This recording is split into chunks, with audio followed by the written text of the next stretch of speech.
Je voudrais revenir sur la question des cycles, justement, qui est au cœur, à mon avis, de l'enseignement généraliste dont je parlais pour une première année des cours d'études astrologiques.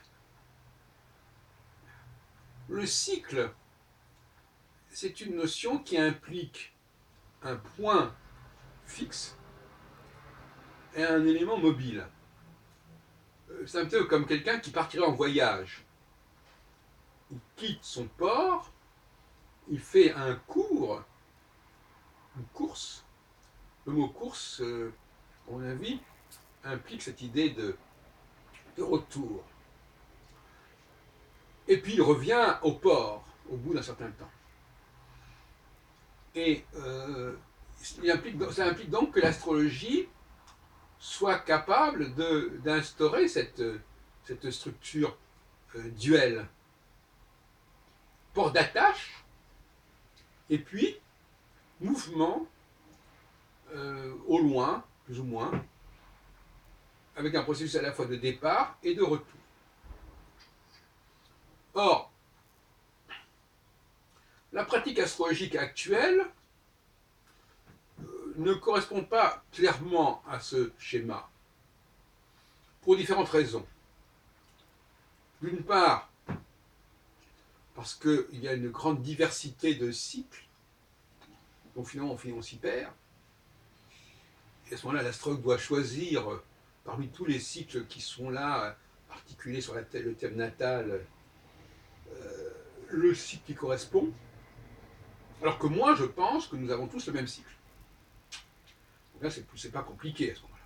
Il y a un cycle unique qui est déterminé par une certaine planète et qui est balisé d'une manière à peu près identique pour tout le monde. Sauf que il n'aura pas forcément les mêmes répercussions pour tout le monde, selon qu'on est un homme ou une femme notamment, ce qui est le propre de la sexocytologie, qui est le nom que je confère à la nouvelle astrologie, tel que je l'entends. Donc, deuxième inconvénient, c'est que les astrologues se servent de planètes et pas d'étoiles fixes. Et le propre d'une planète, c'est de ne pas être fixe. C'est son nom, elle est errante. Le mot planéta, en grec, veut dire en français errant. Capricieux aussi pour les Babyloniens, on les appelait des chèvres. Les planètes étaient des chèvres. Donc, le mot capricieux venant du meilleur du mot chèvre. Le capri. D'accord. Et le problème, c'est qu'ils n'ont pas d'éléments fixes, de facteurs fixes. Donc la notion de départ et de retour, elle est pas très claire. Hein.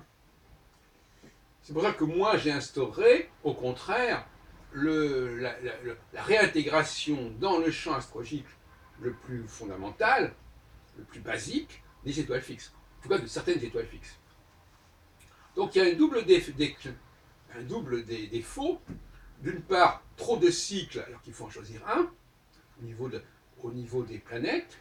Et deuxièmement, le cycle implique un élément fixe. Bon. Et ça ne se produit pas.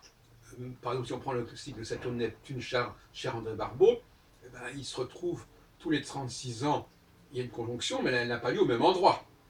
Parce que si Saturne est rapide, Neptune l'est effectivement moins, il est 5 fois moins, mais il n'est pas non plus lent. Enfin, il n'est pas fixe. Donc on ne peut pas remplacer une étoile fixe par une planète lente, même Pluton. Donc ça ne va pas. Donc au niveau des bases de ce que j'appelle la première année des cours d'astrologie, il faut déjà faire le ménage. Après, en deuxième année, là on peut beaucoup plus compliquer. Parce qu'on est dans des cas individuels, avec des événements individuels, des situations individuelles, et là, en effet, l'astrologie a besoin d'un ensemble de possibilités, de claviers beaucoup plus considérable. Et c'est justement ce qui fait la particularité de la deuxième année. Et on ne doit pas commencer le cours d'astrologie par la deuxième année, on doit commencer par la première année.